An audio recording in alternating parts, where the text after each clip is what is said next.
السلام علیکم ورحمۃ اللہ وبرکاتہ۔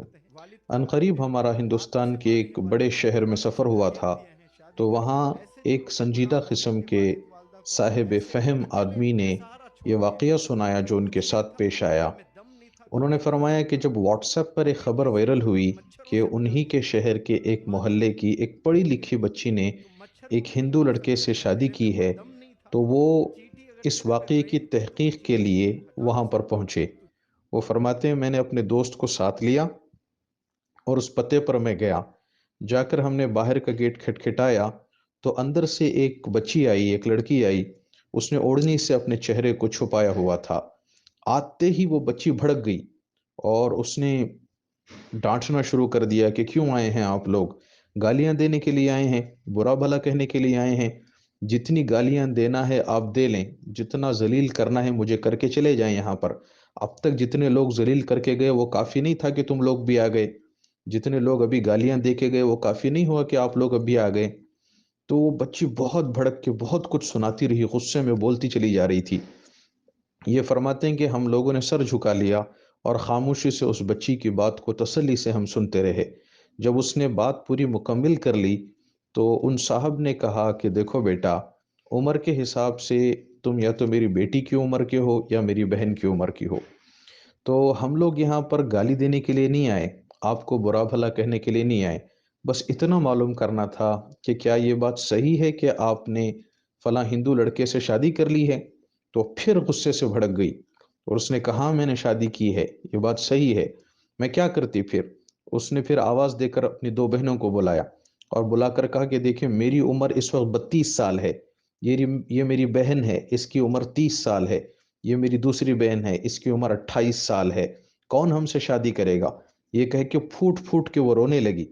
پھر اس نے کہا ہمارے پاس آفرز ہیں، بایو ڈیٹاس آئے ہوئے ہیں لڑکوں کے، اتنے ڈیمانڈز ہیں اپنی کمیونٹی کے لڑکوں کے، اتنے ڈیمانڈز ہیں، وہ ڈیمانڈ ہم پورے نہیں کر سکتے۔ وہ لڑکی رونے لگی۔ تو پھر جو ہے ان صاحب نے تسلی دی ان کو اور پیار محبت سے بات کی، تو ان بچیوں نے ان دونوں کو گھر بلایا اور اندر بٹھایا، بٹھا کر اپنے باپ کو دکھایا کہ یہ دیکھو، یہ ہمارے باپ ہیں، یہ پیرالائزڈ ہیں، ان کو پیرالائسس ہو چکا ہے، یہ چل پھر نہیں سکتے، بول بھی نہیں سکتے۔ کہا ہم جب چھوٹی چھوٹی بچیاں تھیں اس وقت ہماری ماں کا انتقال ہو گیا تھا، ہمارے باپ نے ہماری پرورش کی خاطر دوسری شادی نہیں کی، انہوں نے جو کچھ کمایا تھا، جو بچایا تھا، اس کے میں خاص گھر انہوں نے بنایا تھا، وہ گھر بھی ہمارے باپ نے بیچ دیا تاکہ بچیوں کی پڑھائیاں مکمل ہو۔ گھر بیچ کر کے ہمارے باپ نے ہم تینوں کو ایجوکیٹڈ بنایا ہے۔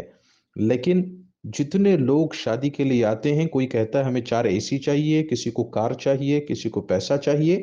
پھر اس بچی نے اپنے چہرے سے کپڑا ہٹا دیا اور کہا دیکھو دیکھ کے بتاؤ، کیا میں بدصورت ہوں؟ کیا میں بری ہوں؟ کیا میں کالی کلوٹی ہوں؟ مجھ سے خاتون کہتی ہے کہ ہم جہیز میں تھوڑا کمپرومائز کر سکتے تھے لیکن تمہارا رنگ کم ہے اس لیے ہم زیادہ مانگ رہے ہیں۔ تو بچی بولتی ہے چاچا آپ بتاؤ، کیا میں کالی ہوں؟ کیا میرا رنگ کم ہے؟ کیوں اس طرح کے کھیل کھیلے جاتے ہیں؟ کیوں اس طرح کی باتیں کی جاتی ہیں؟ یہ کہہ کے وہ تینوں بچیاں رونے لگیں۔ پھر اس بچی نے بتایا کہ ایک خاتون آئی تھی رشتہ دیکھنے کے لیے، وہ پورے گھر والے آئے ہوئے تھے، انہوں نے مجھ سے پانی لانے کے لیے کہا، جب میں پانی لے کے چل کے آئی تو وہ خاتون مجھے دیکھ کے کہتی ہے کہ تمہیں دیکھ کے لگتا ہے کہ تمہاری چلن سے معلوم ہوتا ہے کہ تم کنواری نہیں ہو۔ یہ کہہ کے پھر روئی بچی۔ وہ کہتے کیسے کیسی تکلیفیں ہم نے برداشت کی ہیں، کیسے کیسے حالات ہم نے جھیلا ہے۔ پھر اس نے کہا، پھر انہوں نے ان کو تسلی دی اور یہ پوچھا کہ بیٹا یہ تو بتاؤ کیا تمہارا اللہ پر ایمان ہے؟ تو تینوں بچیوں نے کہا ہاں چاچا ہمارا اللہ پر ایمان ہے۔ پھر انہوں نے کہا کہ تم اللہ کے نبی صلی اللہ علیہ وسلم پر ایمان رکھتی ہو کہ آپ آخری نبی ہیں؟ انہوں نے کہا ہمارا اس پر بھی ایمان ہے۔ کہ موت کے بعد زندگی ہے، اس پر تمہارا ایمان ہے؟ انہوں نے کہا ہاں چاچا ہمارا اس پر بھی ایمان ہے، ابھی بھی ہم ایمان پر قائم ہیں۔ تو انہوں نے کہا بیٹا تم کو تو اللہ تعالیٰ نے جنت کی شہزادیاں بنا کر پیدا کیا ہے، اللہ نے تو تمہیں جنت کے لیے پیدا کیا ہے، دنیا کے حالات تو یہ آگے پیچھے ہوتے رہتے ہیں، آتے رہتے ہیں، اس پریشانی کی کوئی بات نہیں ہے۔ پھر اس بچی نے بتایا کہ جب سے یہ واٹس ایپ پہ یہ خبر وائرل ہوئی ہے، تو جو لوگ یہ بڑی خوشی کے ساتھ واٹس ایپ پہ پھیلاتے ہیں نا وہ اس کو ضرور سنیں۔ اس نے کہا کہ جب سے یہ واٹس ایپ پہ خبر وائرل ہوئی ہے، نوجوان لڑکے روزانہ میرے گھر کے پاس آتے ہیں اور ایسی گندی گندی گالیاں دے کے جاتے ہیں، اتنی گندی گالیاں دے کے جاتے ہیں کہ ہمارے کان سن سن کے پک گئے ہیں۔ پھر وہ لڑکی نے بتایا کہ کچھ نوجوان آئے، انہوں نے بہت برا بھلا کہا، ہمیں بہت برا بھلا کہا، یہاں تک انہوں نے کہا کہ تم تینوں بہنیں آؤ، کپڑے نکال کے راستے پہ لیٹ جاؤ تاکہ ہندو آئیں اور تم سے اپنی ضرورت پوری کر کے جائیں۔ تو پھر ایک دوسرا گروپ آیا لڑکوں کا، انہوں نے بھی کچی کچی گالیاں دی ہمیں کہ تم نے ہندو کے ساتھ شادی کی تم نے۔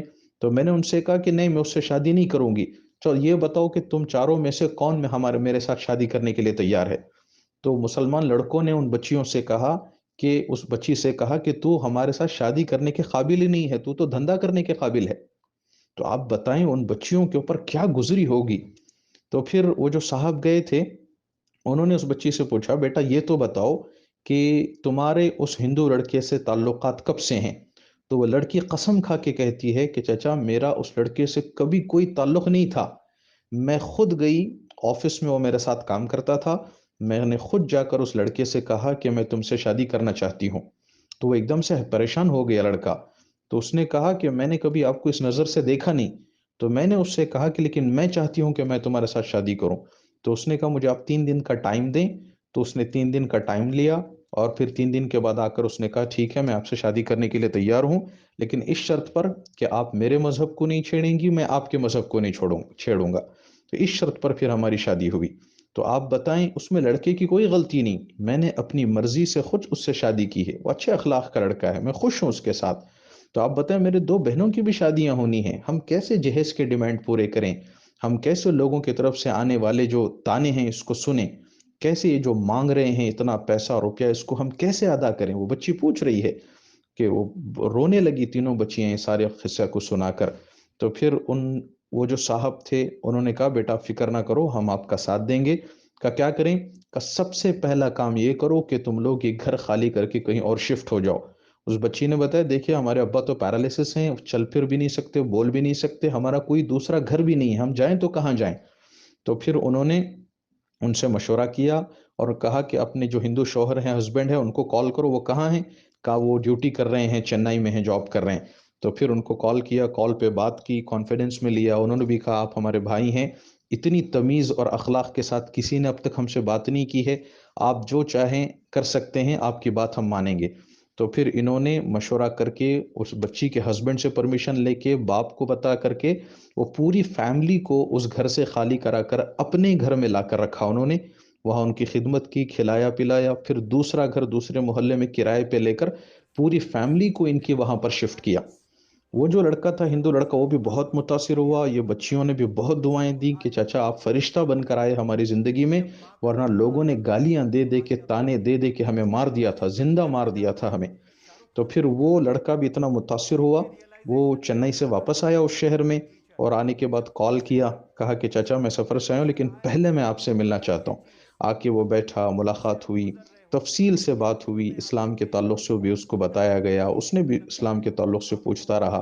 اس نے کہا چاچا مجھے پہلے سے ہی اسلام بہت زیادہ اچھا لگتا ہے، تو پہلے ہم نے اس شرط پر شادی کی تھی کہ میں اس کے مذہب کو نہیں چھوڑوں گا اور وہ لڑکی میرے مذہب کو نہیں چھیڑے گی، لیکن میں مسلمان ہونا چاہتا ہوں۔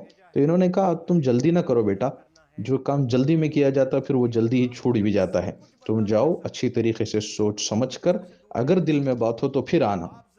پھر وہ لڑکا چلا گیا، اور 3 دن کے بعد پھر اس نے خود سے کال کیا، بولا نہیں چاچا میں نے بہت سوچا اس کے اوپر، اسٹڈی بھی کی، اور میری بیوی سے بھی میں نے مشورہ کیا، میرا دل یہ چاہتا ہے کہ میں اسلام قبول کروں، کل جمعہ کا دن ہے، پوتر دن ہے، آپ کہیں گے تو میں آ جاتا ہوں، آپ مجھے کلمہ پڑھا دیں۔